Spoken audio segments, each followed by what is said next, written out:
بسم الله الرحمن الرحيم. الحمد لله على إحسانه والشكر له على توفيقه وامتنانه، وأشهد أن لا إله إلا الله وحده لا شريك له تعظيما لشانه، وأشهد أن محمدا عبده ورسوله وصفيه وخليله والداعي إلى رضوانه، وسلم عليه وعلى آله وأصحابه وأزواجه وذرياته وأتباعه. أما بعد، فأعوذ بالله السميع العليم من الشيطان الرجيم.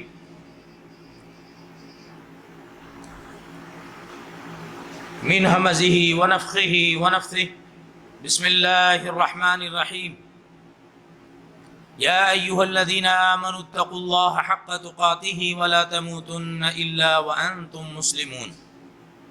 يا أيها الناس اتقوا ربكم الذي خلقكم من نفس واحدة وخلق منها زوجها وبث منهما رجالا كثيرا ونساء، واتقوا الله الذي تساءلون به والأرحام إن الله كان عليكم رقيبا.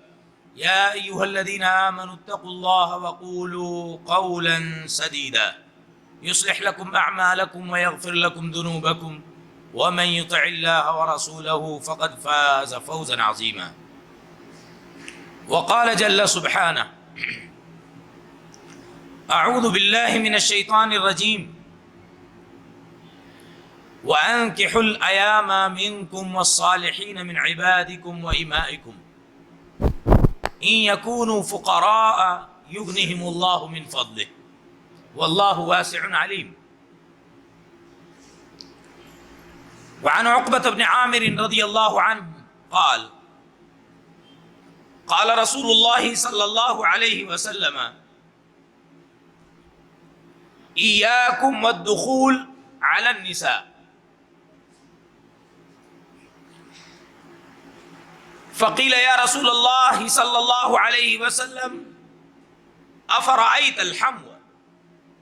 فقال عليه السلام: الحمو الموت. رواہ مسلم. محترم حاضرین، بزرگان دین، ملت کے درد مند بہی خواہ نوجوان ساتھیوں، مومنہ ماں اور بہنوں، اللہ عظیم کا بڑا شکر و احسان ہے کہ دنیا کے بہت سارے انسان اس وقت یا تو بازاروں میں ہوں گے یا اللہ رب العالمین کے ساتھ کسی نہ کسی شجر و حجر کی کو شریک کر رہے ہوں گے. کوئی مندر میں ہوگا، کوئی چرچ میں ہوگا، کوئی لہو و لعب کے اڈوں پر ہوگا، لیکن رب ذوالجلال کا احسان ہے اور اس کی ہی تعریف اور حمد ہے کہ اس نے ہمیں یہ شرف عطا کیا ہے کہ ہم اس کے گھر میں بیٹھ کر یتلون کتاب اللہ ویتدارسونہ بینہم کے مصداق ہے. اللہ کی کتاب تلاوت کی جاتی ہے اور اللہ رب العالمین کے نازل کردہ کلام کو سمجھا اور سمجھایا جاتا ہے. ربنا لک الحمد حتی ترضا ولک الحمد اذا رضیت ولک الحمد بعد الرضا. بعد ازاں انگنت درود و سلام ہوں سید الاولین والآخرین، امام الانبیاء والاتقیاء والاولیاء والشہداء والصلحاء والمرسلین، محمد عربی آمنہ کے لال محمد الرسول اللہ صلی اللہ علیہ وسلم کے لیے کہ آپ کا نام نامی اسم گرامی وہ شرف و مقام رکھتا ہے کہ آپ کا نام آ جانے کے بعد اگر کوئی مومن صلی اللہ علیہ وسلم بھی نہ بول سکے تو امت میں اس سے بڑا بخیل اور کوئی نہیں ہو سکتا. اللہم صلی علی محمد وعلی آل محمد کما صلیت وبارکت علی ابراہیم وعلی آل ابراہیم فی العالمین انکا حمید مجید. حمد و صلاۃ کے بعد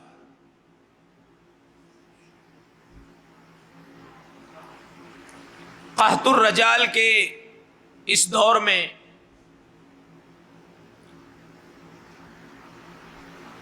جب کہ معاشرہ انقلاب پسند نوجوانوں سے محروم ہے، یہ موضوع اپنے آپ میں بڑی اہمیت کا حامل ہے۔ در حقیقت اگر اس بات کو سمجھ لیا جاتا کہ تعلیم اور تربیت کا فرق کیا ہے تو اس موضوع کی اہمیت اور زیادہ واضح ہو سکتی تھی۔ سب سے بڑی چیز یہ ہے کہ تعلیم کسے کہتے ہیں اور تربیت کسے کہتے ہیں، اور دونوں میں سماج کو ضرورت کس چیز کی ہے، یہ سمجھنا سب سے بنیادی ہے۔ تعلیم علم حاصل کرنے کا نام ہے، حصول علم کا نام ہے۔ تعلیم حصول علم کا نام ہے۔ دنیاوی علوم بھی ہیں اور آسمانی علوم بھی ہیں، لیکن انسانی معاشرے کی صحیح اصلاح آسمانی علوم کو حاصل کرنے پر منحصر ہے، کیونکہ اللہ رب العالمین نے نظام کائنات بنایا ہے، اسی نے انسانوں کو پیدا بھی کیا ہے، اور اس نے جو دین اور مذہب عطا کیا ہے وہ ماحولیات اور انسان کی فطرت کے عین مطابق ہے۔ لہذا کسی بھی معاشرے کو، کسی بھی سماج کو اسی وقت سکون اور اطمینان ملے گا جب انسان اس رب کائنات کی عطا کردہ شریعت کے مطابق عمل کریں گے اور اس کے علم جس کا نام علم نبوت ہے اس کو سیکھ کر اپنی زندگی میں نافذ کریں گے۔ تعلیم سے زیادہ تربیت خاص ہے۔ میں آپ سے پوچھوں کہ ہمارے نبی محمد الرسول اللہ صلی اللہ علیہ وسلم کا مقام و مرتبہ کیا ہے، تو آپ کہیں گے، اٹھا کر دیکھ لو تاریخ عالم، خود یہ کہہ دو گے، محمد سا نہیں پیدا ہوا انسان کہیں کوئی۔ آپ کا مقام انسانوں میں کیا، اللہ خالق کے بعد اس کی تمام مخلوقات میں سب سے معزز اور مکرم ہے، اور اس میں ہمیں کسی طرح کا کوئی شک نہیں ہے، اور جس کو شک ہے وہ مومن نہیں ہو سکتا۔ جناب رسول اللہ صلی اللہ علیہ وسلم کا مقام سب سے بلند ہے۔ میں دوسرا سوال کروں کہ اسی وجہ سے اللہ نے آپ کو آئیڈیل اور اسوہ حسنہ بنا دیا ہے، تو کیا آپ کسی کالج کے پڑھے ہوئے تھے؟ آپ کسی مدرسے کے تعلیم یافتہ تھے؟ نہیں۔ اگر قرآن سے ہم پوچھیں گے تو ہمارے پیغمبر محمد الرسول اللہ صلی اللہ علیہ وسلم امی تھے، امی تھے۔ یہی آپ کا سب سے بڑا وصف تھا کہ آپ امی ہونے کے باوجود انسانیت کے آئیڈیل تھے۔ یہاں کیا بات سمجھ میں آئی کہ انسانوں کو تہذیب سکھانے کے لیے موجودہ نظام تعلیم کی حاجت نہیں ہے۔ بغیر اس سلیبس کے، بغیر اس نصاب تعلیم کے، بغیر موجودہ مغربی نظام تعلیم کے بھی انسان مہذب بن سکتا ہے۔ یہ کس نے سکھایا؟ مسلمانوں کے پیغمبر، اس سید الاولین والآخرین، خاتم الرسل، آمنہ کے لال محمد الرسول اللہ صلی اللہ علیہ وسلم نے ایک ایسے معاشرے کی تشکیل کی جس نے عرب و عجم کو ہلا کر رکھ دیا۔ معلوم یہ ہوا کہ جو لوگ یہ سمجھتے ہوں کہ موجودہ مغربی نظام تعلیم انسان کو مہذب بنانے کا ذریعہ ہے، یہ ان کی غلط فہمی ہے۔ تعلیم اگر انسانوں کے کام آتی ہے، خدمت خلق کا ذریعہ ہے، رفاہ عام کے کام آتی ہے، اچھی بات ہے، لیکن قیادت و سیادت، علوم کی سرپرستی اگر کسی کو حاصل ہے تو علم نبوت کو حاصل ہے۔ جغرافیہ، تاریخ، شہریت، سماجیات، معاشیات، نفسیات، ان کی سب سے معتبر اور سب سے ضخیم کوئی کتاب ہے تو وہ کتاب ہے جو اللہ نے اپنے آخری پیغمبر پر نازل کی ہے۔ زندگی کا کوئی شعبہ اور اس شعبے سے منسلک افراد اگر اللہ کی اس کتاب کی روشنی میں اپنے شعبے کے وسائل اور اس کی باریکیاں حاصل نہیں کرتے تو ہمیشہ وہ اپنے شعبے میں ناکام رہیں گے، خواہ وہ میڈیکل سائنس کیوں نہ ہو۔ سارے مواد قرآن میں موجود ہیں، اور قرآن کریم کی جس پر نازل ہوا صاحب شریعہ، صاحب وحی، شارع محمد الرسول اللہ صلی اللہ علیہ وسلم کے ذریعے اور آپ کے صحابہ کے ذریعے اس کو پریکٹیکل کر کے دکھایا گیا۔ وہ تو کتابی شکل میں ہے، اور عائشہ فرماتی ہیں رضی اللہ عنہا کان خلقہ القرآن، قرآن جو الفاظ میں ہے اگر زندگی میں دیکھنا ہے تو محمد عربی کی دیکھو صلی اللہ علیہ وسلم۔ تو بات سمجھ میں آئی کہ تربیت خاص ہے، تعلیم عام ہے۔ تعلیم سے اور تربیت سے کیا فائدہ ہے؟ تعلیم سے فائدہ یہ ہے کہ جس نے تعلیم حاصل کی ہے اس کا فائدہ اس کی ذات کو ہوگا، اور تربیت کا فائدہ یہ ہے کہ وہ تربیت یافتہ اور مہذب انسان جس سماج میں رہے گا اس پورے سماج کو اس سے فائدہ حاصل ہوگا۔ یہی وجہ ہے کہ آپ دیکھیں ایک آدمی بڑا پڑھا لکھا ہے، سائنسداں ہے، بڑا ڈگری ہولڈر ہے، گریجویٹ ہے، تعلیم یافتہ ہے، مگر کیا الٹے ہاتھ سے پانی پیتا ہے اور کھاتا ہے، چلتے چلتے کھاتا ہے، حاجت لگتی ہے تو گاڑی سائیڈ میں روک کر جانوروں کی طرح پیشاب کر کے فارغ ہو جاتا ہے، گاڑی میں بیٹھ جاتا ہے۔ اگر موجودہ نظام تعلیم اسی انداز سے انسانوں کی تربیت کرتی ہے تو ابھی ان کی تربیت مکمل نہیں ہوئی ہے، وہ علوم نبوت کے محتاج ہے، اور اس وقت تک ان کی صحیح تربیت ہو نہیں سکتی جب تک وہ اللہ کے کلام کی طرف رجوع نہ کرے یا محمد عربی کی طرف رجوع نہ کرے صلی اللہ علیہ وسلم۔ تو دنیا، ہم اس نتیجے پر پہنچے، دنیا محتاج ہے آسمانی تعلیم کی، اور دنیا محتاج ہے اس آسمانی تعلیمات کی روشنی میں تربیت کرنے کی۔ اور آگے بڑھیے، تربیت کی مثال کتنی اچھی دی گئی ہے۔ اللہ رب العالمین نے سورہ حدید میں بیان فرمایا، اعلموا انما الحیات الدنیا لعب ولہو وزینۃ وتفاخر وتکاثر فی الاموال والاولاد کمثل غیث اعجب الکفار نباتہ ثم یہیج فتراہ مصفرا ثم یکون حطاما وفی الآخرۃ عذاب شدید ومغفرۃ من اللہ ورضوان وما الحیات الدنیا الا متاع الغرور۔ اللہ نے فرمایا جان لو، اس کو فراموش نہ کرو، کیا دنیاوی زندگی کے تین حصے ہیں، لعب لعب، کھیل کود، زیادہ شعور نہیں ہوتا، حلال ہے کہ حرام ہے، حق ہے کہ باطل ہے، مجھے بولنا ہے کہ چپ رہنا ہے، شعور نہیں ہے، لہو لعب کا زمانہ ہے۔ دوسرا زندگی کا پیریڈ ہے جوانی کا، جہاں صرف جذبات ہے، جہاں صرف گاڑی کو ریس دینے کی ضرورت ہے، ریس دینے کی عادت ہے، شعور نہیں ہے، عاقبت اندیشی نہیں ہے، دور رس نگاہیں نہیں ہے، صحیح معنوں میں کامل احساس نہیں ہے، صحیح معنوں میں زندگی کی پختگی نہیں ہے، وہ جوانی کا عرصہ ہے۔ اور اس کے بعد جب پختگی آ گئی، تجربات کی آماج گاہ انسان بن گیا، اس وقت مال اور اولاد کی حرص بڑھ گئی، اس وقت مال و اولاد کی حرص بڑھ گئی، اور وہ اسی حرص کے ساتھ قبر تک پہنچ گیا۔ تو زندگی کے تین پیریڈ ہیں، اللہ رب العالمین نے اس کی مثال دی ہے کھیتی سے۔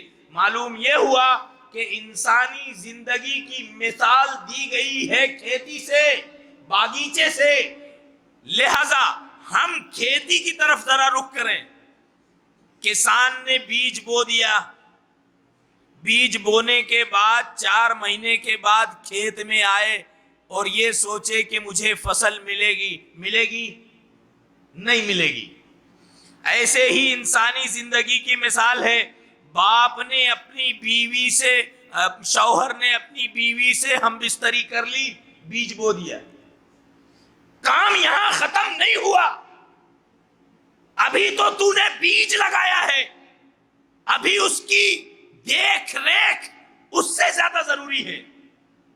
کھیتی اور باغیچے کی دیکھ ریکھ ضروری ہے، فصل اگ گئی ہے، اب اس میں ایک وقت آئے گا جب کونپل پھوٹے گی اور ہریالی ہوگی، ہریالی کے ایک عرصے کے بعد اس میں جو فصل ہے وہ لگے گی، اس دوران درندوں سے، چوپایوں سے، جانوروں سے اس کی حفاظت ضروری ہے۔ تو کھیتی میں دو چیزیں لازم ہیں، سب سے پہلی چیز لازم یہ ہے کہ کھیتی کی دیکھ ریکھ کی جائے، اس کی نگرانی کی جائے، اور اس کے لیے اچھی سے اچھی کھاد کا استعمال کیا جائے، اچھی سے اچھی کھاد کا استعمال کیا جائے۔ کھاد اچھی ہوگی تو اس فصل، وہ کھیت کی فصل اچھی آئے گی، باغیچہ اچھا ہوگا، سنترے پھلیں گے، انار پھلیں گے۔ کھاد اچھی ہونا ضروری ہے، کھاد سے مراد اچھی تعلیم و تربیت ہے، اچھی صحبت ہے، اچھی خوراک ہے، اچھا ماحول ہے، یہ ساری چیزیں اچھا تہذیب و تمدن ہے، یہ ساری چیزیں انسانی زندگی کے اندر کھاد کا کام کرتی ہیں۔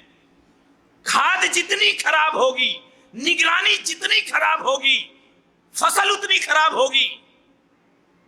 دوسری چیز ہے نہی عن المنکر، یعنی اچھی باتوں کو تو آپ نے سکھا دیا، اچھی اسکول کا انتظام کیا، اچھی تعلیم و تربیت کا انتظام کیا، اچھا ماحول بنا دیا، اچھی کتابیں دے دی، اچھی دعائیں سکھا دی، سب کچھ کر دیا۔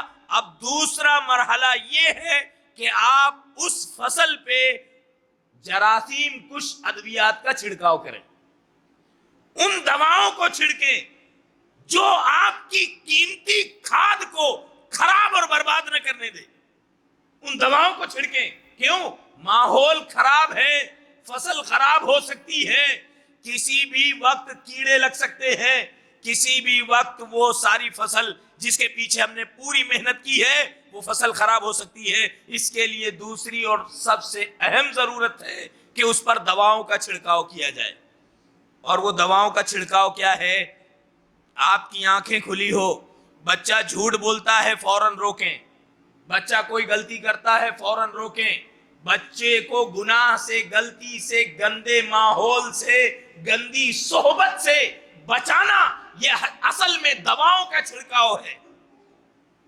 تو دو چیزیں لازم ہیں، ایک اچھی کھاد فراہم کریں، دوسرے اچھی دواؤں کا جو جراثیم کش ادویات ہیں ان کا چھڑکاؤ کریں۔ اس کا مطلب ہے امر بالمعروف جتنا ضروری ہے نہی عن المنکر اتنا ضروری ہے۔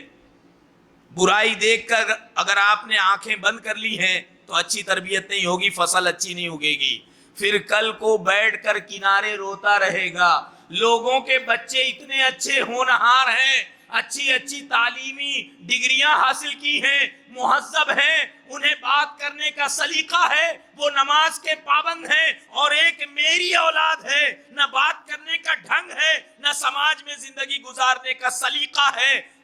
غلطی اس کی نہیں ہے، جب اللہ نے دیا تھا تو دونوں کے بچے سیم تھے۔ ما من مولود الا یولد علی الفطرہ فابواہ یہودانہ او ینصرانہ او یمجسانہ۔ بچہ کالا ہو، گورا ہو، عربی ہو، اجمی ہو، دنیا کے کسی بھی خاندان کا ہو، کسی بھی نسل سے اس کا تعلق ہو، بچہ ہونے کے ناطے سب بچے معصوم ہیں۔ معصوم تھا، تو نے وہ ماحول نہیں دیا جو فلاں نے دیا، تو نے وہ تربیت نہیں کی جو فلاں نے کی۔ تو دو باتیں واضح ہو گئیں، تعلیم سے زیادہ ضروری تربیت ہے۔ دوسری بات واضح ہو گئی کہ بیج بونے سے کام پورا نہیں ہوتا، اس سے زیادہ اہم کام اس کی تربیت ہے، اس کی دیکھ ریکھ ہے، اس کو اچھی کھاد فراہم کرنا ہے، اس پر اچھی دواؤں کا چھڑکاؤ کرنا ہے۔ اگر ایسا نہیں کیا تو کبھی بھی ببول بو کر آم کاٹنے اور آم توڑنے کی امید کی جا سکتی نہیں۔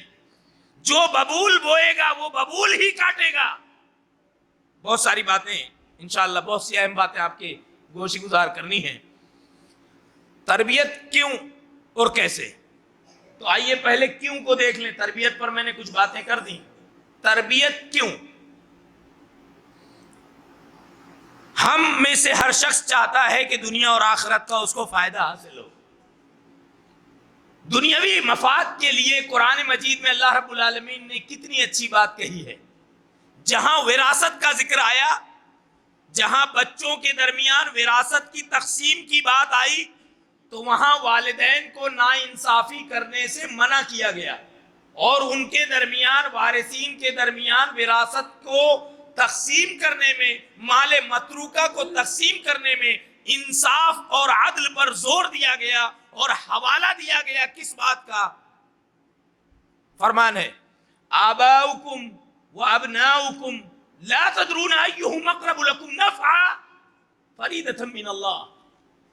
تمہارے باپ دادا اور تمہارے بچے تم بڑوں اور چھوٹوں میں نفع کے اعتبار سے تمہارے کون زیادہ قریب ہے تم نہیں جان سکتے.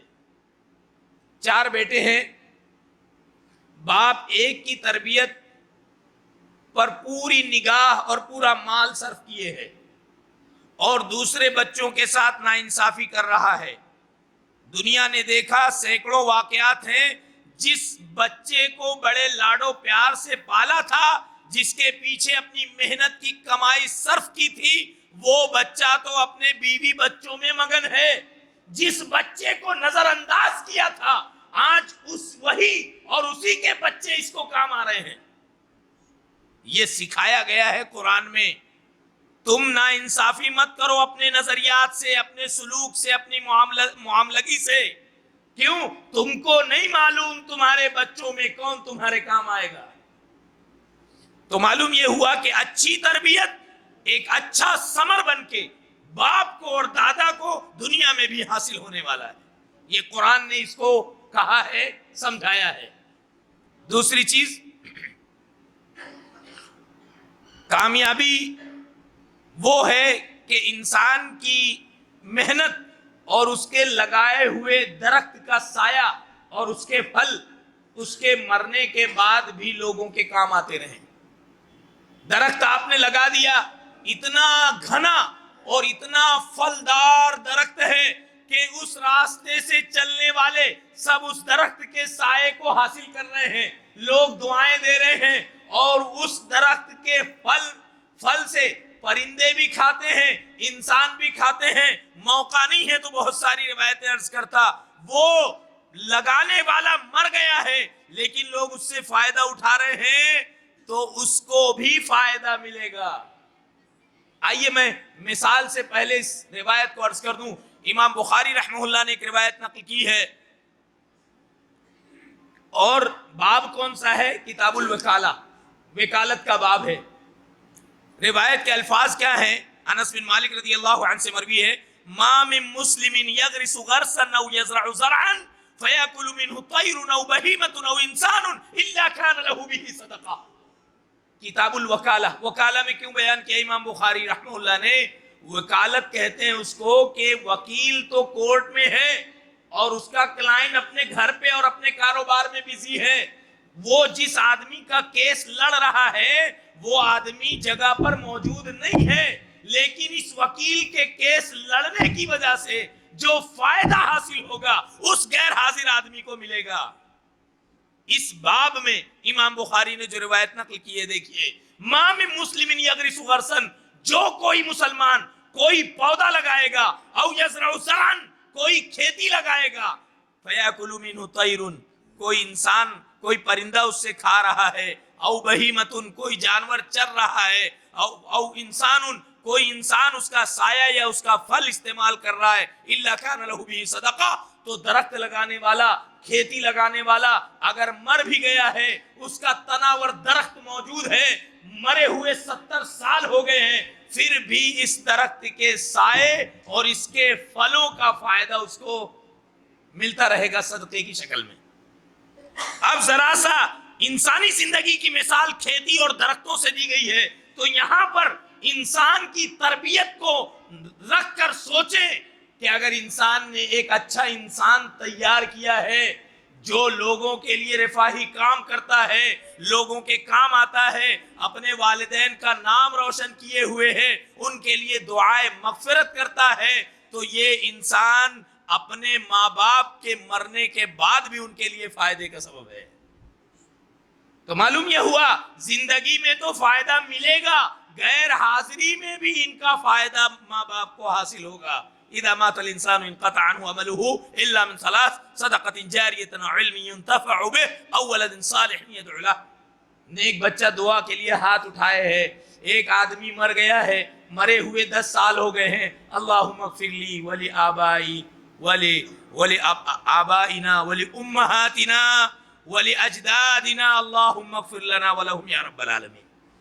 ایک بندہ مرے ہوئے 5 سال ہو گئے ہیں، بیٹا اپنے ننھے ہاتھوں سے، اپنے معصوم ناتجربہ کار ہاتھوں سے دعا کرتا ہے، بار الہ میری مغفرت فرما اور میرے باپ کی مغفرت فرما۔ دعا ہندوستان کے کسی گاؤں کے کسی دیہات کی کسی جگہ پر کر رہا ہے، اور جنت میں اس کے باپ کا مقام بلند کیا جا رہا ہے۔ اس کو حیرت ہو رہی ہے اچانک میرا مقام کیسے بدل گیا، میرا پروموشن کیسے ہو گیا، صحیح بولا جائے تو میرے درجات کیسے بلند ہو گئے۔ تو اس کو بتایا جاتا ہے یہ تمہارے فلاں رشتہ دار کی دعا کا ثمرہ ہے۔ ایک ہاتھ دے ایک ہاتھ لے، نقصان کچھ بھی نہیں ہے۔ جیسی تربیت کرے گا دنیا میں تو ملے گا ہی، بڑھاپے میں بڑھاپے کی بیساکھی ہوگا، مرنے کے بعد بھی اس کے فائدے اور ثمرات ملتے رہیں گے۔ اور آگے آئیے، تربیت کیوں ضروری ہے، اس سلسلے میں بہت سی باتیں کی جا سکتی تھیں، میں ایک آیت کریمہ عرض کر دوں۔ اللہ کا فرمان ہے یا ایھا الذین آمنوا قوا انفسکم واہلیکم نارا، اے وہ لوگوں جو ایمان لے آئے، تمہاری مثال یہود و نصارہ جیسی نہیں ہے۔ تم معزز جماعت کے افراد ہو، مومن ہو، تو تم کیا کرو، اپنے آپ کو بھی اور اپنے بچوں کو بھی جہنم کی آگ سے بچاؤ۔ کامیاب وہ انسان ہے جو اپنی پوری فیملی کے ساتھ جنت میں چلا جائے۔ کوئی آدمی جنت میں گیا ہے لیکن اکیلا جنت میں ہے، اس کے بیوی بچے جہنم میں ہے، وہ کامیاب نہیں ہے، وہ پریشان ہے۔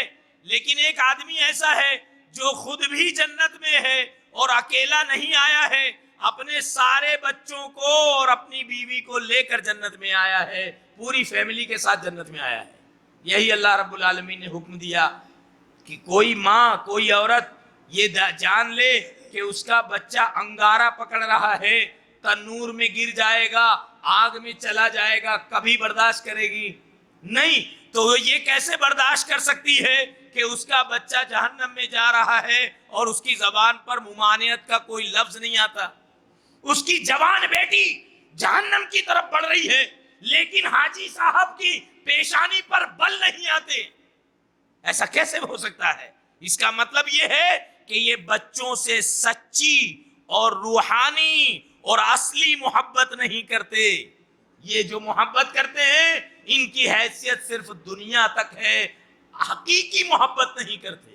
جو حقیقی محبت کریں گے وہ اپنے بچوں کو اپنے ساتھ جنت میں لے جانے کی فکر کریں گے۔ یہ چند باتیں تھی تربیت کیوں ضروری ہے، اس تعلق سے ہم اور آگے بڑھتے ہیں، اور وہ بڑا اہم موضوع کا حصہ ہے، تربیت کیوں اور کیسے۔ سب سے پہلی چیز ہے آپ اچھے بچوں کی تربیت کے لیے ان کی اچھی ماں کا انتخاب کریں، اور اس کی شروعات شادی سے پہلے ہو جاتی ہے۔ اللہ کے نبی صلی اللہ علیہ وسلم نے اور خود قرآن کریم میں اللہ رب العالمین نے اس کی وضاحت فرما دی ہے۔ نبی صلی اللہ علیہ وسلم نے فرمایا الدنیا کلها متاع وخیر متاع الدنیا المرأة الصالحہ، دنیا تو پوری کی پوری عارضی فائدے کا گھر ہے، فائدے کا سامان ہے، لیکن دنیا کا سب سے سچا فائدہ نیک بیوی ہے، نیک شریک حیات ہے۔ اگر وہ اچھی ہے تو گھر میں بھی سکون ہے، باہر بھی سکون ہے، باپ کو اپنی غیر حاضری میں اس بات کی فکر نہیں ہوگی کہ میری جوان لڑکیوں کو کوئی دیکھ رہا ہوگا.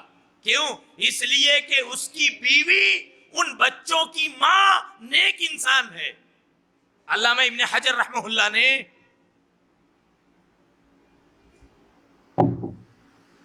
حسن بصری رحمہ اللہ کا ایک قول نقل کیا ہے. فرمان ہے حسن بصری رحمہ اللہ نے فرمایا العلم فی الصغر کالنقش فی الحجر. بچپن میں تعلیم دینا، علم دینا اصل میں پتھر میں لکیر بنانے کے مترادف ہے.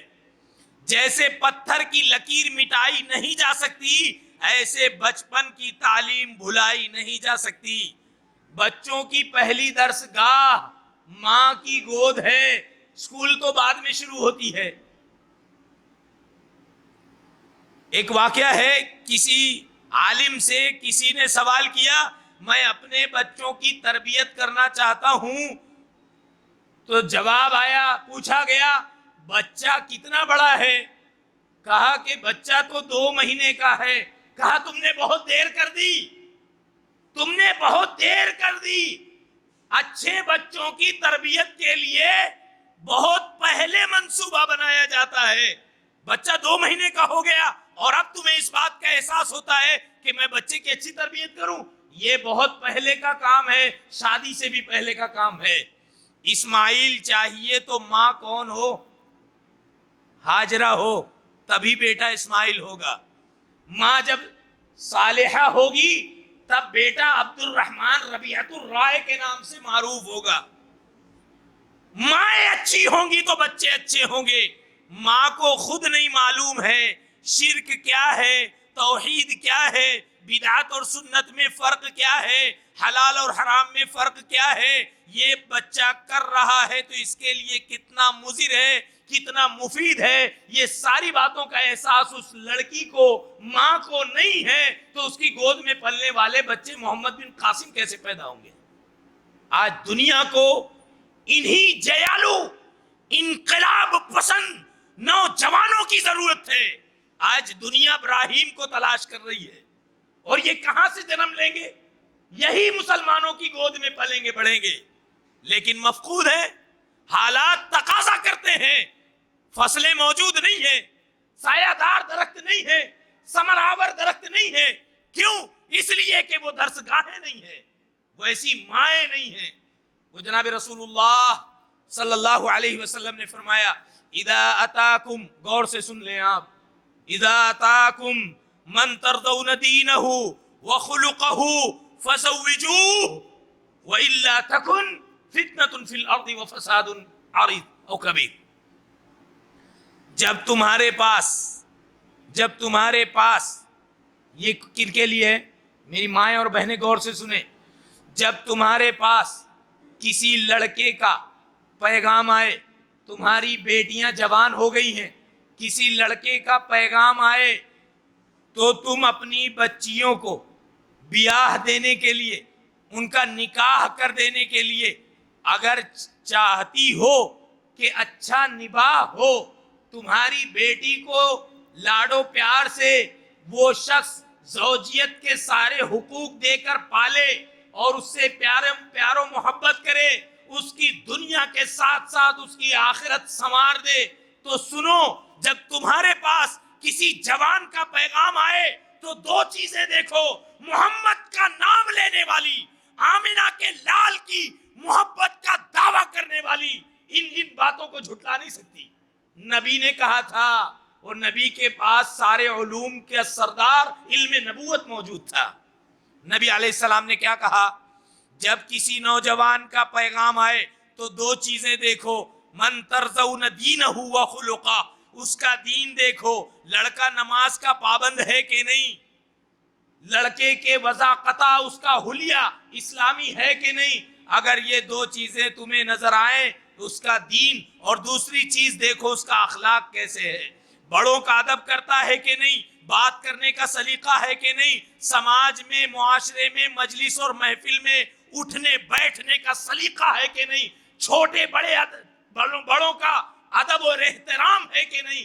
اگر اخلاق اور دین اور اخلاق یہ دو باتیں کسی نوجوان کے اندر ہیں تو اپنی بچیاں، اپنی بھتیجیاں، اپنی بھانجیاں، اپنی پوتیاں بیاہ دو، اور تیسری کوئی چیز مت دیکھو۔ اگر ساتھ میں مال بھی آ جائے، ساتھ میں اور وہ چیزیں آ جائے جو تم چاہتی ہو، تم چاہتے ہو، تو اچھی بات ہے، ورنہ تمہارا سارا نظریہ دین اور اخلاق ہونا چاہیے۔ آج بیٹی بول رہی ہے نہیں، داڑھی والے سے میں شادی نہیں کروں گی۔ کیوں؟ جس بیٹی کا نظریہ یہ ہے کہ وہ داڑھی والے سے شادی نہیں کرے گی، دیندار سے شادی نہیں کرے گی، تو اس کا مستقبل کیسا ہو سکتا ہے اور اس کی تربیت کیسے ہوئی ہوگی، ہم اندازہ کر سکتے ہیں۔ ہمیشہ ہمارا رونا یہی ہے کہ فصل خراب ہو گئی ہے، وَمَا أَصَابَكُم مِّن مُّصِيبَةٍ فَبِمَا كَسَبَتْ أَيْدِيكُمْ وَيَعْفُو عَن كَثِيرٍ۔ تمہارے پاس جو بھی مصیبت آتی ہے تمہارے ہی ہاتھوں کے کرتوت کا میل ہے، تمہارے ہی اعمال کا نتیجہ ہے۔ اللہ رب العالمین تو بہت درگزر کرتا ہے، معاف کرتا ہے۔ تو اگر فصل خراب ہے، سماج میں ہم بول نہیں سکتے، یہ تو شرم کی بات ہے، آپ کا بیٹا نافرمان ہے، حیرت ہے۔ یہ نافرمان بیٹا در حقیقت ماں باپ کی تربیت پر ایک بڑا سوالیہ نشان ہے۔ میں نے سب کو پرچہ دیا تھا، سادہ پرچہ تھا، سادہ لوح تھا، کسی نے اچھا ڈیزائن بنا دیا، کسی نے لیپا پوتی کر دی، کوئی کلر کہیں اور کچھ کر دیا۔ اب جب سارے پیپر میرے پاس آئے تو میں نمبر کس کو دوں گا؟ جس نے اچھی ڈیزائن بنائی ہے، جس نے اچھا پرچہ لکھا ہے۔ پرچہ جب دیا گیا تھا تو سب کے پاس بلینک تھا، سادہ تھا۔ اب تم جیسی چاہو اس میں لکیر کھینچ لو، جو چاہو لکھ دو۔ اگر خراب ہے تو سرپرستوں کی غلطی ہے۔ تو سب سے بڑی بات یہ ہے کہ اچھی ماں کا انتظام کریں۔ اگر نکاح میں بیٹیوں کے لیے دین اور اخلاق والے رشتے کو ٹھکرا دو گی تو نبی نے کہا وَإِلَّا تَكُنْ فِتْنَةٌ فِي الْأَرْضِ وَفَسَادٌ عَرِيضٌ، بہت لمبے چوڑے اور بڑے فساد کا شکار ہو جاؤ گی۔ مال کو دیکھ رہی ہیں، میرے داماد کے پاس مال کتنا ہے؟ مال تو ہے لیکن کمال اور جمال نہیں ہے۔ شریعت میں کامیابی کی دلیل کمال ہے۔ تہجد پڑھتا ہے کہ نہیں؟ اللہ کی معرفت ہے کہ نہیں؟ رسول اللہ کی معرفت ہے کہ نہیں؟ حلال اور حرام کی تمیز ہے کہ نہیں؟ اس کی صحبت کیسی ہے؟ شراب تو نہیں پیتا، نشہ تو نہیں کرتا، کسی اور لڑکی سے اس کے تعلقات تو نہیں ہیں۔ دیکھو دین اور اخلاق کو دیکھو گے، نبی نے ضمانت لی ہے کامیاب ہو جاؤ۔ اور جس نے ان دونوں باتوں کو نظر انداز کیا، تھوڑے ہی دن میں اس کی بیٹی اس کے گھر واپس آ گئی۔ تو سب سے پہلی چیز یہ ہے کہ لڑکی یا لڑکے کا انتخاب کریں تو دینداری کو فوقیت اور ترجیح دیں، تو کیا ہوگا؟ گود نیک ہوگی۔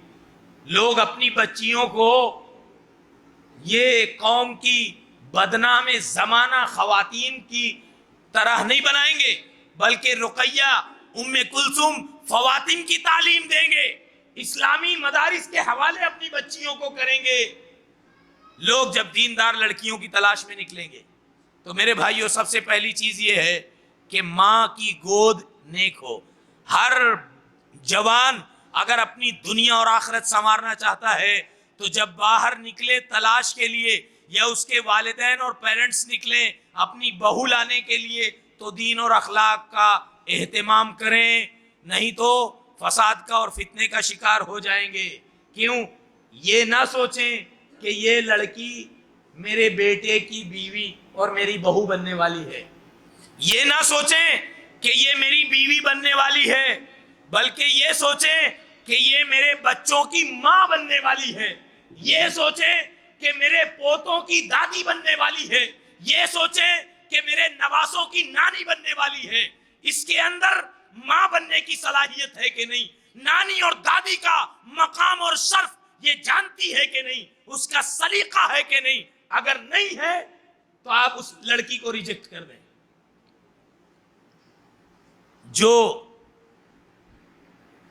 اور میں رک کر کے ایک بات عرض کروں گا، لوگ رشتے کی تلاش میں نکل رہے ہیں، تو شرک اور توحید کا بھی لحاظ نہیں رکھتے. لڑکی اچھی ہے, دیکھنے میں خوبصورت ہے, ہاں ٹھیک ہے, ارے یہ مشرکہ ہے. وَلَا تُنْكِحُوا الْمُشْرِكَاتِ حَتَّى يُؤْمِنَّ, اللہ نے کہا ہے مشرکہ عورتیں جو اپنے رب کی نہیں ہوئی وہ اپنے ہسبینڈ کی ہو سکتی, اپنے خاوند کی ہو سکتی. جو اپنے رب کی نہیں ہوئی درگاہوں پہ جا کر سجدہ کر رہی ہے, قبر والوں سے جا کر دعائی دے رہی ہے, ان کو مددگار سمجھتی ہیں, ان سے اپنی مصائب و مشکلات میں حاجت طلب کرتی ہیں. ایسی خواتین جو درگاہوں پر سر ٹیکتی ہیں وہ ہمارے بچوں کو آ کر, ہمارے پوتوں کو آ کر موحد کیسے بنا سکتی ہیں؟ وَلَا تُنْكِحُوا الْمُشْرِكَاتِ حَتَّى يُؤْمِنَّ. یہ وہ مسئلہ ہے جس میں مسلمان اگر سچا ہو تو کبھی کمپرومائز کر سکتا نہیں. تو نیک اور دیندار تلاش کریں. چلیے آگے بڑھتے ہیں. آپ نے اچھی بیوی کا انتخاب کر لیا تو دعاؤں کا اہتمام کریں, دعاؤں کا اہتمام کریں. دعا کیسی ہے؟ میرے نوجوان ساتھی یہاں موجود ہیں. دعا دو طرح کی ہے. ایک دعا ہے بچے کی پیدائش سے پہلے. بچے کی پیدائش سے پہلے آپ دعا کیسی مانگیں؟ جیسی ابراہیم اور زکریا نے مانگی ہے علیہ السلام. ابراہیم علیہ السلام نے کہا ربی حبلی من الصالحین, بار الہ اولاد دے تو صالح دے, نیک دے. عباد الرحمن نے دعا کی, رحمان کے سچے بندوں نے, ربنا حب لنا من ازواجنا و ذریاتنا قرۃ اعین, بار الہ ہمارے جوڑوں سے ایسی ذریات ہم کو عطا فرما جو آنکھوں کی ٹھنڈک ہو. جوان بیٹا ہے, آئے دن پولیس گھر پہ آ رہی ہے, آج یہ کانڈ میں پکڑا گیا, آج اس مسئلے میں پکڑانا, آج اس کو مار دیا, آج اس کو مار دیا, آج اس کا جرمانہ بھر دیا باپ نے, کل وہ شکایت آ گئی. ارے آنکھ کی ٹھنڈک اولاد نہ ہو تو قرآن نے کہا ہے کہ خضر نے موسیٰ کی موجودگی میں ایک بچے کو قتل کر دیا. موسیٰ جلالی علیہ السلام نے پوچھا, موسیٰ علیہ السلام نے پوچھا تم نے کیوں قتل کیا؟ اقتلت نفسا زکیا بغیر نفس لقد جئت شیئا نکرا. آپ نے تو بلا وجہ ایک بچے کی جان لے لی ہے. تب حضرت خضر نے کہا یہ بچہ اپنے ماں باپ کا نافرمان ہونے والا تھا اور اس بات کا مجھے علم تھا. اس واقعے کو اللہ نے قرآن میں نقل کیا. کیوں؟ صرف پڑھنے کے لیے, یہ بتانے کے لیے کہ جو ماں باپ, جو بچے اپنے ماں باپ کی آنکھوں کی ٹھنڈک نہیں بن سکتے ان کو دنیا میں جینے کا حق, ان کی سزا سزائے موت ہے. کس کے مطابق؟ حضرت خضر علیہ السلام کے مطابق. یہ تو اچھا ہوا کہ اس شریعت میں یہ قانون لاگو نہیں کیا گیا. تو میرے بھائیوں, آنکھوں کی ٹھنڈک مانگے اللہ سے, صالح اولاد مانگے, اور ربی حبلی من لدنک ذریۃ طیبہ, پاکیزہ اولاد مانگے, پاکیزہ اولاد مانگے.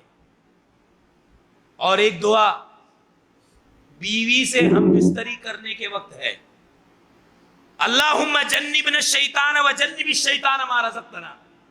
یہ میں اس لیے کہہ رہا ہوں, ہمارے معاشرے میں نوجوان اپنی شادی کے لیے 8 لاکھ روپے خرچ کرتا ہے, سونے کی چین اور سونے کی انگوٹھی تو پہنتا ہے, اپنے دوستوں میں سگریٹ تو تقسیم کرتا ہے, ضرورت پڑنے پر انہیں شراب تو پلاتا ہے, لیکن اس کے اندر کی حالت یہ ہے کہ نہ اسے سورہ اخلاص یاد ہے اور نہ اسے ہم بستری کی دعا تک یاد ہے.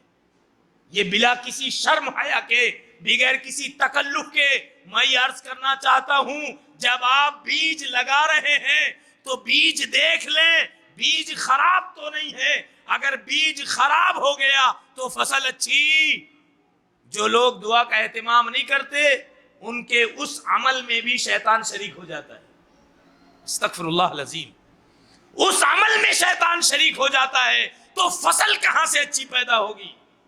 وہاں بھی دعاؤں کا اہتمام کریں. اور آگے بڑھیں. بچے کی پیدائش ہو گئی ہے تو آپ دعا کریں. آپ دعا کیسی کریں؟ وہ دعا کریں جیسے ابراہیم نے دعا کی, اللہم اجعلنی مقیم الصلاۃ ومن ذریتی, بار الہ مجھے تو نماز کا پابند بنا، میرے بچوں کو بھی نماز کا پابند بنا. اور دعا کریں کیسی؟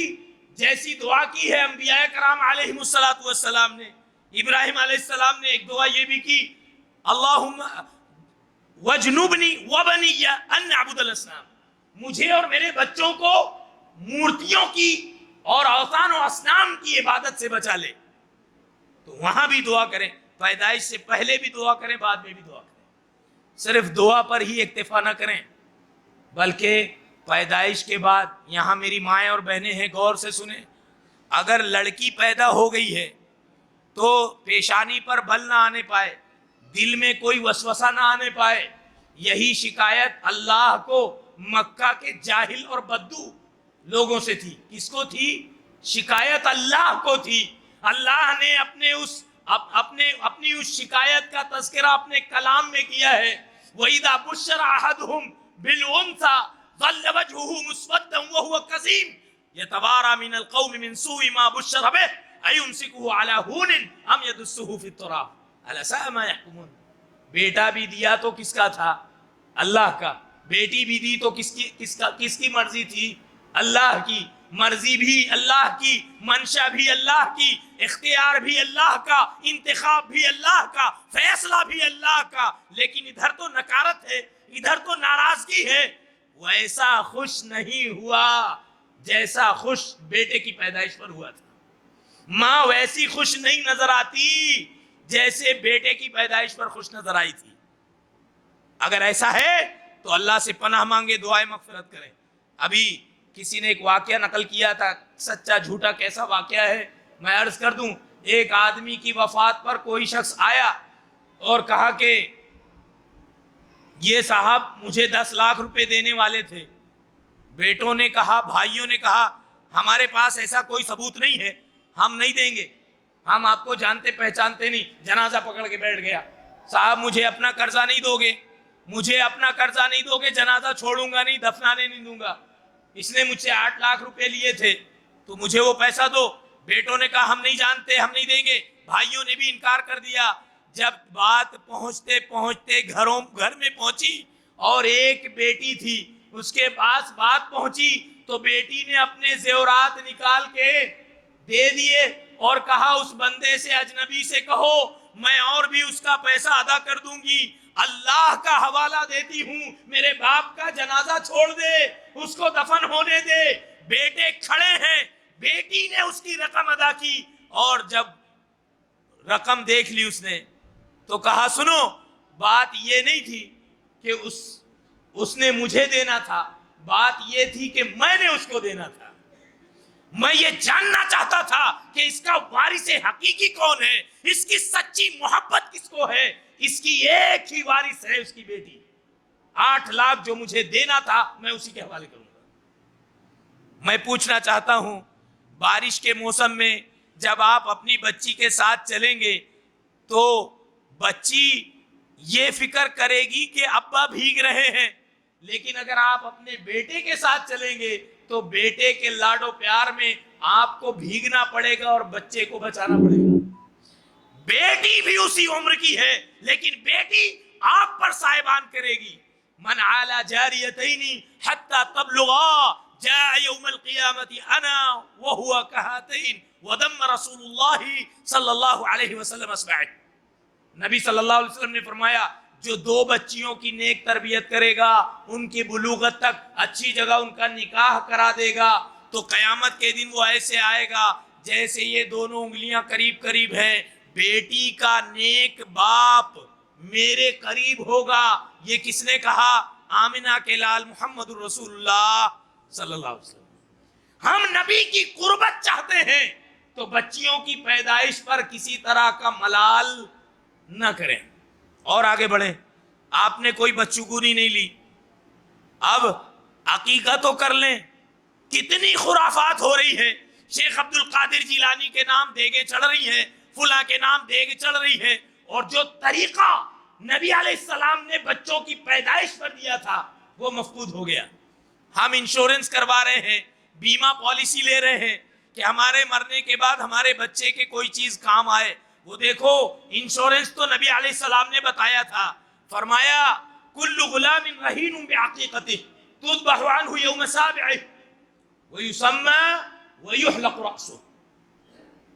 بچہ، ہر بچہ اپنے عقیقے کے عوض میں گروی ہے. عقیقہ کرو، گروی سے چھڑاؤ. اس کو سمجھیں گے کیسے؟ کسی موقع سے تفصیلی بات ہوگی. میں صرف یہ مثال دے دوں کہ بہت سارے حادثات سے اور بہت سارے جادو سے، بہت ساری سماجی خباثتوں سے وہ بچہ بچ سکتا ہے جس کی پیدائش پر اس کے باپ نے بکرے ذبح کر کے غریبوں کو کھلایا ہو. بچہ عقیقے کے بدلے رہن رکھا ہوا ہے، اس کو چھڑانا ہے تو عقیقہ کرو. بچے کی لڑکے کی طرف سے 2 بکرے، لڑکی کی طرف سے 1 بکری ذبح کرو. خود کھاؤ، پڑوسیوں کو کھلاؤ، رشتہ داروں کو کھلاؤ، غربا اور مساکین کو کھلاؤ. اس کے سر کا گندا بال صاف کرو، اس کا ایک اچھا سا نام رکھو. نام رکھ رہے ہیں، قرآن میں آنا چاہیے بس. سیقول تلک الرسل، فلاں فلاں نام رکھ رہے ہیں جس کا کوئی مطلب نہیں، یا جس کا مطلب مسلمان ابھی منتشا کی بڑی شہرت ہے. کیا نام ہے؟ منتشا. منتشا ایک جملہ ہے. منتشا رکھنا تھا تو الف لام میم رکھ لیتے، منتشا رکھنا تھا تو اور بھی کوئی آیت رکھ لیتے. منتشا ایک جملہ ہے، اے اللہ جو تو چاہے، یہ نام ہے. اسم ایک چیز ہے اور فعل ایک چیز ہے. جملہ رکھ لیا اپنی بیٹی کا نام. بس یہ ہے کہ قرآن میں ہے ہنج. ہنج کہاں ہے؟ ہنج نام کہاں ہے؟ تو بتایا وَهَدَيْنَاهُ النَّجْدَيْنِ. ہدیناہو کا ہا نکال لیا، ادھر کا الف لام میم اور نون لے لیا، ہنج رکھ دیا. قرآن سے بتا رہے ہیں کتنے حروف ہیں بتاؤ، میں بتاتا ہوں کیا نام رکھنا ہے. وہ دیکھو نبی نے کہا تھا ان اخنع الاسماء رجل تسمى بملك الاملاک وان احب الاسماء عند اللہ عبد اللہ وعبد الرحمن. سب سے بدترین نام وہ ہے جس میں شرک کی بو آتی ہے. سجاد حسین، ساجد علی، عابد علی، یہ سب شرکیہ نام ہے. حسین کا سجدہ کرنے والا، علی کی عبادت کرنے والا، یہ علی اور حسین کی اضافت، علی اور حسین کی اضافت یہ شرک ہے. نام اچھا رکھیں، نام اچھا رکھیں، نام اچھا رکھیں. نام کے اثرات انسانی زندگی پر آ سکتے ہیں. میرے بھائیوں، اور آگے بڑھیں. ابتدائی تعلیم آپ کیسے دیں، کیا نصیحت کریں؟ دیکھیے رسول اللہ صلی اللہ علیہ وسلم نے فرمایا اذا افصح اولادکم فعلموا لا الہ الا اللہ ثم لا تبالوا متى ماتوا واذا اصغروا فمروهم بالصلاۃ. بچے جب بولنے لگیں، جیسے ہی بولنے کے لیے منہ کھولیں، 2-2.5 سال کا بچہ ہے، پہلی بار زبان پلٹ رہی ہے تو اس کو سکھا رہے ٹاٹا، بائے بائے، فلاں، ہائی، یہ سب سکھا رہا ہے جو اسلامی کلچر نہیں ہے. نبی علیہ السلام نے کہا بچہ جب بولنے کے لیے منہ کھولے اذا افصح اولادکم فعلموا لا الہ الا اللہ، تو اس کو سکھاؤ کہ اللہ کے سوا کوئی معبود نہیں ہے. وَإِذَا ثُمَّ لَا تَبَالُوا مَتَى مَاتُوا، جب مرنے لگے تم میں سے کوئی تو بھی لا الہ الا اللہ کی تلقین کرو. وَإِذَا أَصْغَرُوا، جب تمہارے بچوں کے دودھ کے دانت گرنے لگے، 7 اور 10 سال کے ہو جائے تو نماز کا حکم دو. تو یہ ابتدائی تربیت ہے. وہ دیکھو عمر ابن ابی سلمہ رضی اللہ عنہ فرماتے ہیں كنت في حجر رسول اللہ صلی اللہ علیہ وسلم وكانت تطیش في الصحفة فقال علیہ الصلاة والسلام یا غلام سم اللہ وکل بیمینک وکل مما یلیک. بچے فرماتے ہیں عمر بن ابی سلمہ میں چھوٹا سا تھا، نبی کی پرورش میں تھا، آپ صلی اللہ علیہ وسلم کے ساتھ کھانا کھا رہا تھا، میرا ہاتھ پوری پلیٹ میں جا رہا تھا. بچے کھانا گینجتے ہیں، نہیں گینجتے ہیں، پورا کھانا میں سب طرف سے کھا رہا تھا. تو اللہ کے نبی علیہ السلام نے یہ نہیں سوچا کہ چلو چھوٹا ہے بعد میں بولوں گا. آپ ہمارے سماج میں جب تک چھوٹا ہے تو کہتے ہیں چھوٹا ہے سمجھ جائے گا، جب بڑا ہو جاتا ہے تو کہتے ہیں اب تو میرے برابری کا ہو گیا، اب اس کو کیا بولوں. تو کب بولیں گے؟ وہ چھوٹے سے بچے کو اللہ کے نبی نے کہا کل سم اللہ، اللہ کا نام لے، داہنے ہاتھ سے کھا اور اپنے سامنے سے کھا، پورا گینج مت، سامنے سے کھا. ایک چھوٹا سا بچہ حسن صدقے کی کھجور میں ہاتھ ڈال دیا. بچے کو کیا معلوم صدقے کی کھجور محمد اور آل محمد پر حرام ہے. بچے نے ہاتھ ڈال دیا. فاطمہ کا لخت جگر تھا، فاطمہ کا بیٹا تھا، جگر گوشہ تھا، اللہ کے نبی علیہ السلام نے کہا کخ کخ اما شعرت ان لا ناکل صدقہ، تھوک تھوک، نکال منہ میں سے، نکال منہ میں سے، تجھے نہیں معلوم ہم نبی کے گھرانے والوں کے لیے صدقے کا مال جائز نہیں ہے؟ چھوٹا بھی ہے تو اس کو سمجھائیں، کیوں؟ التعلیم فی الصغر کالنقش فی الحجر، پتھر کی لکیر کے مانند اس کے دل و دماغ میں بیٹھ جائے گا۔ تو ابتدائی تعلیم پر غور و فکر کریں میرے بھائیوں۔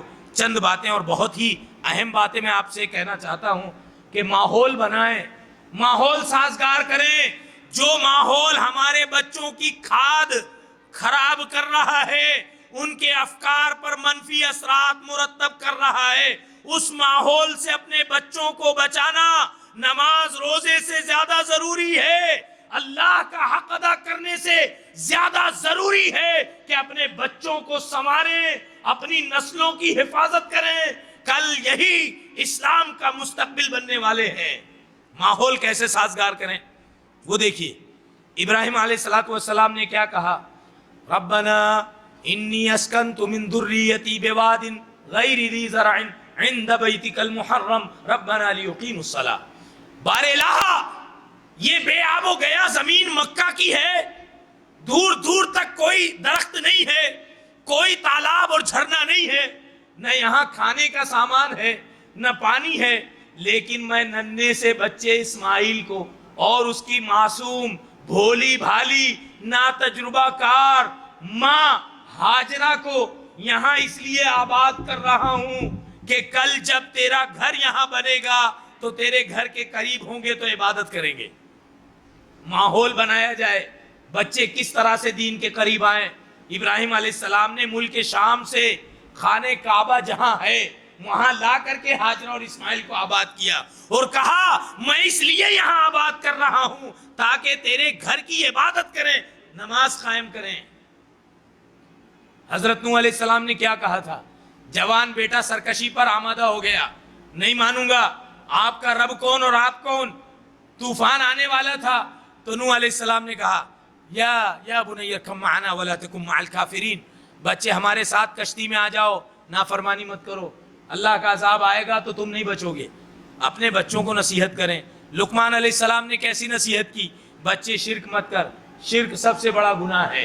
لقمان علیہ السلام نے کیا کہا؟ یا بنی انہا ان تک مثقال حبۃ من خردل فتکن فی صخرۃ او فی السماوات او فی الارض یأتی بها اللہ ان اللہ لطیف خبیر۔ بچے کوئی بھی جرم، جھوٹ، زنا، بدکاری، غلط کام، گناہ کا کام، کوئی بھی جرم پتھر کی کسی چٹان کے اندر گھس کے کوئی کرے، آسمانوں میں ہو زمین میں ہو کہیں بھی ہو، اللہ قیامت کے دن اس کو لائے گا، وہ بڑی باریک بھی خبر رکھنے والا ہے۔ اے میرے بچے، امر بالمعروف کر، نہی عن المنکر کر، نماز کی پابندی کر، جو مصائب تیرے پاس آئیں ان پر صبر کر، یہ بڑے حوصلے کی بات ہے۔ اے میرے بچے، وَلَا تُصَعِّرْ خَدَّكَ لِلنَّاسِ، لوگوں کے سامنے اپنے گال مت پھلا، ان کے ساتھ سلیقے سے بات چیت کر۔ اے میرے بچے دیکھ، بہت بلند آواز سے بات مت کیا کر، زیادہ چیخنا چلانا اگر اچھی بات ہوتی تو گدھے کی آواز سب سے اچھی آواز کہلاتی، وہ تو سب سے منکر آواز ہے۔ اے میرے بچے، زمین پر چلنا، وَاقْصِدْ فِي مَشْيِكَ وَاغْضُضْ مِنْ صَوْتِكَ، تو آرام سے میانہ چال چلنا، تیری چال میں کوئی اکڑ اور گھمنڈ نہ ہو۔ تو سب سے بڑی بات یہ ہے کہ ہم اپنے بچوں کو نصیحت بھی کریں، اپنے بچوں کے لیے ماحول سازگار کریں۔ وہ روایت میں نے صحیح مسلم کے حوالے سے عرض کی، عقبہ بن عامر فرماتے ہیں جناب رسول اللہ صلی اللہ علیہ وسلم نے فرمایا ایاکم الدخول علی النساء، عورتوں سے اکیلے میں گپ شپ کرنے سے بچو۔ اکیلے میں کوئی مرد کسی لڑکی کسی عورت کے ساتھ اکیلے میں نہ رہے۔ ایاکم الدخول علی النساء، عورتیں جب گھر میں اکیلی ہوں اور ان سے پردہ لازم ہے تو تم گھروں میں مت جاؤ۔ کیوں؟ ایک جوان لڑکا ہے، ایک لڑکی ہے، وہ ممیرے بھائی ہیں، پھپھیرے بھائی ہیں، کچھ بھی ہیں، شادی بیاہ کا ماحول ہو یا موت میت ہو، اگر اکیلے میں ملیں گے ایک دو سیکنڈ میں، چند منٹوں میں وہ اپنے موبائل کے نمبر کا تبادلہ کر لیں گے، نہ ماں کو احساس ہوگا نہ باپ کو پتا چلے گا، اور اس کے بعد باتوں کا ایک سلسلہ آگے بڑھے گا، واٹس ایپ تک آئیں گے، فیس بک تک آئیں گے، وہ زنا تک جائیں گے۔ دیکھو، عورتوں سے مرد اکیلے میں مت ملو، تنہائی میں عورتوں کے پاس مت جاؤ۔ نبی علیہ السلام سے پوچھا گیا افرائیت الحم یا رسول اللہ، دیور کے بارے میں آپ کیا کہتے ہیں؟ تو اللہ کے نبی نے فرمایا الحم الموت، ارے دیور سے اکیلے میں بات چیت کرنا یہ تو انسان کو زنا اور زنا کے بعد سنگسار اور سزائے قتل تک لے جاتا ہے، موت ہو سکتی ہے۔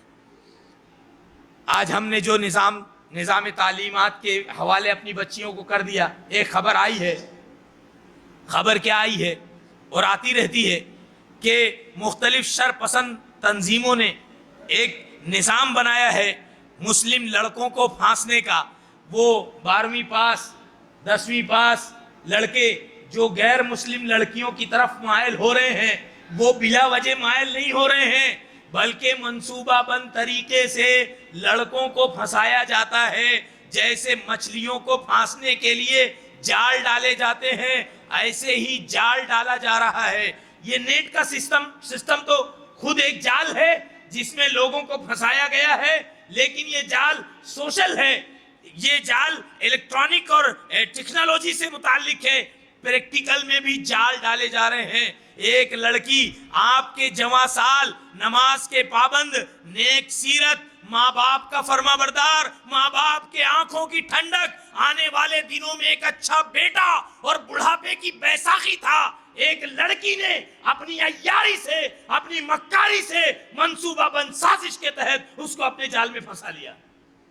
جب وہ لڑکا اس کی محبت کے آگے مجبور ہو گیا، دھیرے دھیرے وہ وقت آیا، نظرتن فابتسامتن فسلام فموعد فلقاء فکلام، پہلے نظریں ملی، پھر مسکراہٹ ہوئی، پھر سلام ہوا، پھر وعدے ہوئے، ملنے کی ایک جگہ متعین ہوئی، بات چیت ہوئی اور نوبت زنا تک آ گئی۔ اور جیسے ہی یہ اس لڑکی سے بات چیت کے لیے تنہائی میں ملا، 4 5 10 نوجوان آ کے گھیر لیے، اور کون ہے، تیرا نام کیا ہے؟ اور پتا چلا کہ یہ لڑکا جس لڑکی کی محبت میں وہاں تک پہنچا تھا وہ لڑکی ان سے ملی ہوئی ہے۔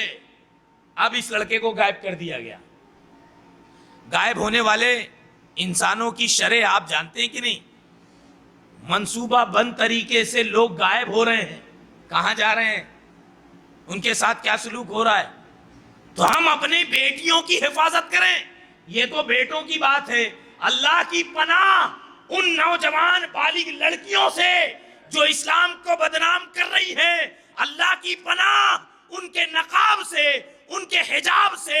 کیسا نقاب لگائی ہے جو بے نقابی کی دلیل ہے، کیسا حجاب پہنی ہے جو بڑی بے شرمی کی بات ہے۔ بے پردہ نظر آئیں کل جو چند بیویاں، اکبر زمین میں غیرت قومی سے گڑ گیا، پوچھا جو ان سے آپ کا پردہ وہ کیا ہوا، کہنے لگی کہ عقل پہ مردوں کے پڑ گیا۔ آپ دیکھیے ممبئی میں، پونا میں، بڑے بڑے میٹرو سٹی میں جوان مسلم لڑکیوں کا عالم کیا ہے، وہ نقاب لگا کر کہاں جاتی ہیں، ان کے مراسم کن مسلم اور غیر مسلم لڑکوں سے ہے، کیا ان کی شرمگاہیں پاک ہیں، کیا ان کا پردے بکارت زائل نہیں ہوا ہے۔ یہ قوم کی تباہی ہے کہ لوگ حاجی تو ہیں، نمازی تو ہیں، جوان بیٹی کو سنبھال نہیں پا رہے ہیں۔ موبائل دے دیا ہے، اتنا بڑا اینڈرائیڈ موبائل جس میں واٹس ایپ ہے، فیس بک ہے، اور کالج میں جہاں جوان لڑکے ہیں ان کے بازو میں، ان کی بغل میں بیٹھنے کے لیے کالج کی فیس بھر دی، اس کے سارے انتظامات کرا دیے۔ اب لوگوں میں بے چارگی کا اظہار کر رہا ہے، میری بیٹی کے ساتھ ایسا معاملہ ہو گیا، میری بیٹی کے ساتھ ویسا۔ تو نے سارے ماحول تو نے بنا کر دیے تھے، موبائل بھی دیا تھا، کانٹیکٹ کرنے کا انتظام بھی دیا تھا، گھر میں وائی فائی لگا دیا تھا، اس کا پورا اختیار دیا تھا، اور وائی فائی نہیں تھا تو نیٹ کا ریچارج تو نے کروایا، اس کے تنگ لباس تو نے سلوائے، اس کا تنگ حجاب تو نے اور تیری بیوی نے کیا تھا، اور اس کا ایڈمیشن تم لوگوں نے کروایا تھا۔ کس کو کہو گے؟ اللہ کو، اس کے پیغمبر کو، علماء کو، مسلمانوں کو، شریعت اسلامیہ کو، کس کو بدنام کرو گے؟ تم نے اپنی جوان لڑکیوں کو تباہ کیا ہے۔ نوجوان غیر مسلم لڑکے اچک کر لے جا رہے ہیں۔ بکریاں تھی، لوگوں نے مثال دی، ایک بوڑھی بکری تھی، بکریوں نے احتجاج کر دیا بھیڑیے کے بھڑکانے پر۔ بھیڑیے نے کہا یہاں قید رہتی ہو، باہر نکلا کرو، تمہارے ساتھ ظلم ہو رہا ہے، چہار دیواری میں تم کو رکھا گیا ہے۔ بکریوں نے احتجاج کا مظاہرہ کیا، بوڑھی بکری نے سمجھایا تم نہیں جانتی باہر کا ماحول تمہارے حساب سے نہیں ہے، یہ بھیڑیا تمہیں دھوکہ دے رہا ہے، تم یہاں محفوظ ہو، یہاں تمہیں چارہ مل رہا ہے، وہاں جاؤ گی تو محفوظ نہیں رہو گی۔ ان کو منفی باتیں بتا دی گئی تھیں، بکریوں نے احتجاج کیا، مالک نے بھی آزاد کر دیا، بکریاں جیسے ہی باہر نکلی بھیڑیے نے حملہ کر دیا۔ شاہ سلطان علیہ الرحمہ سعودی عرب کے سابق وزیر خارجہ شاہ سلطان رحمہ اللہ ہمیشہ کہتے تھے سن لے مغرب، مغرب آزادی نسواں کی بات کرتا ہے، امریکہ اور دنیا کے مغربی ممالک مسلم خواتین کی ہمدردی جتاتے ہیں، ان کی آزادی کی بات کرتے ہیں، اصل بات یہ ہے کہ وہ مسلم خواتین کی آزادی نہیں چاہتے بلکہ اپنی آنکھوں کو اور اپنی شہوتوں کو آزاد کرنا چاہتے ہیں۔ مسلم خواتین کا درد کسی کو نہیں ہے، صرف سچے نوجوان اور سچے مسلمانوں کو ہے۔ دنیا خواتین کی حمایت کا ڈنکا بجاتی ہے، اصل میں وہ اپنی آنکھوں کو سینکنا چاہتے ہیں، وہ اپنی شہوتوں کو پورا کرنا چاہتے ہیں، نوجوان مسلم لڑکیوں کی عزت اور عصمت پر آنچ لانا چاہتے ہیں۔ تو میری بہنیں، مائیں کامیاب اسی وقت ہوں گی جب ان کے ساتھ ان کی جوان لڑکیاں، ان کے بچے جنت میں داخل ہوں گے، اور بچے خراب ہو گئے، نسل برباد ہو گئی تو یہ ناکامی اور نامرادی کی بات ہے۔ امریکہ کی ایک رپورٹ ہے، FBI کی رپورٹ، اور زمانہ پہلے کی ہے، 1995 کی رپورٹ ہے کہ امریکہ میں سال بھر میں 1900 زنا بالجبر ہوتے ہیں۔ کس تعلیم اور کس نظام کے حوالے ہم نے اپنی جوان بچیوں کو کر دیا، خبر بھی نہیں لگے گی، سب کچھ ہو چکا ہوگا۔ تو میری مائیں اور بہنیں اس بات پر زیادہ زور دیں، ماحول کو، صحبت کو نظر میں رکھیں، وہ بچی کیا کر رہی ہے۔ اماں جیسے ہی اماں کے آنے کی آہٹ ہوئی، بچیاں موبائل رکھ کے سو گئیں، دیکھا کمرے میں سو رہی ہیں، جیسے ہی اماں گئیں پھر انہوں نے اپنے موبائل لے کے چیٹنگ شروع کر دی۔ یہ چیٹنگ ہے، یہ جہنم میں لے جانے کا راستہ ہے۔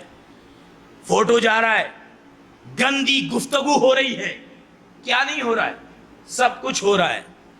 تو میرے بھائیوں، اگر اپنے جوان لڑکوں کی روحانی پاکیزگی چاہتے ہو تو ان سے ایک مخصوص مدت تک یہ اینڈرائیڈ موبائل چھین لو، کوئی اختیار مت دو، سادہ موبائل دو، اور نظام تعلیم جہاں ان کی عصمت خطرے میں ہے وہاں سے نکالو، ان کو بتاؤ رقیہ اور ام کلثوم کی تعلیمات کیسی تھی۔ نسواں بہت، ہر علاقے میں ادارے قائم ہیں، مدارس قائم ہیں، ان اداروں کے حوالے اپنی بچیوں کو محفوظ کر دو۔ اور آگے بڑھوں، ان جوان بچوں اور بچیوں کو لباس فراہم کرو۔ لباس دو طرح کا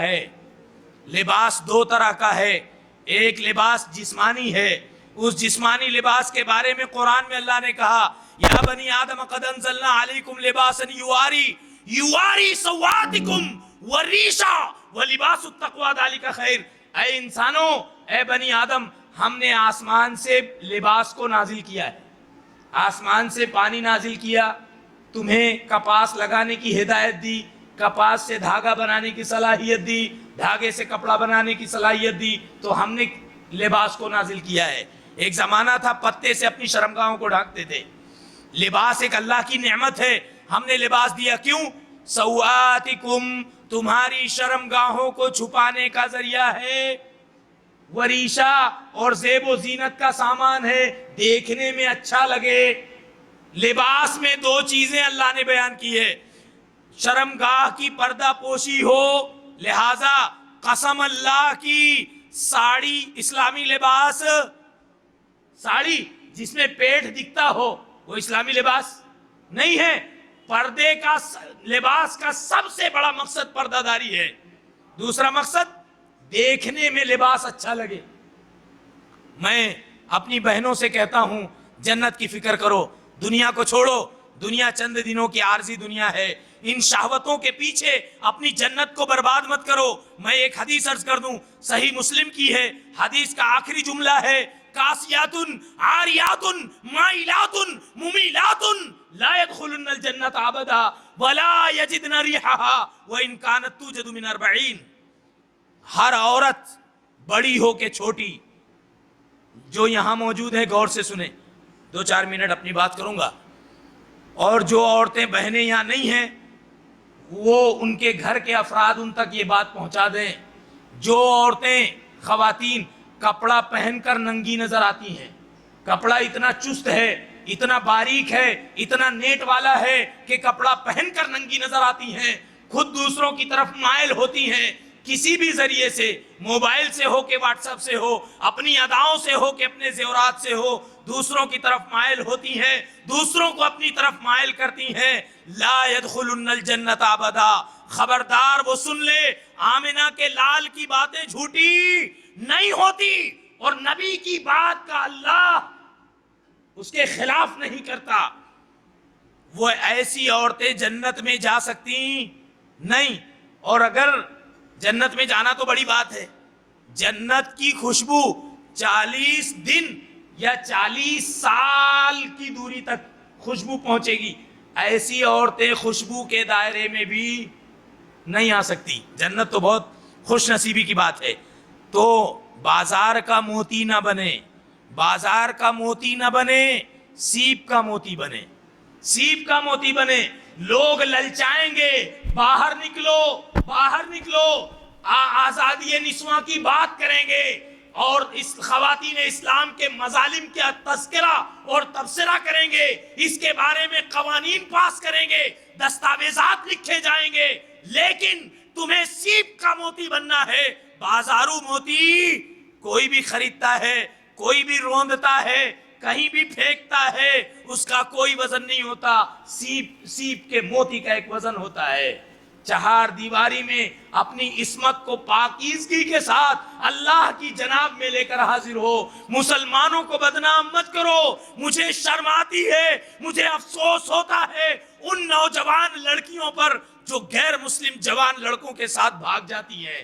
خبردار سن لے، مشرکوں سے نکاح جائز نہیں ہے، اور اگر وہ مسلمان بھی ہیں تو سن لے، ایّم امرأۃ نکحت بغیر اذن ولیہا فنکاحها باطل فنکاحها باطل فنکاحها باطل۔ جو کوئی عورت امیر ہو کے غریب ہو،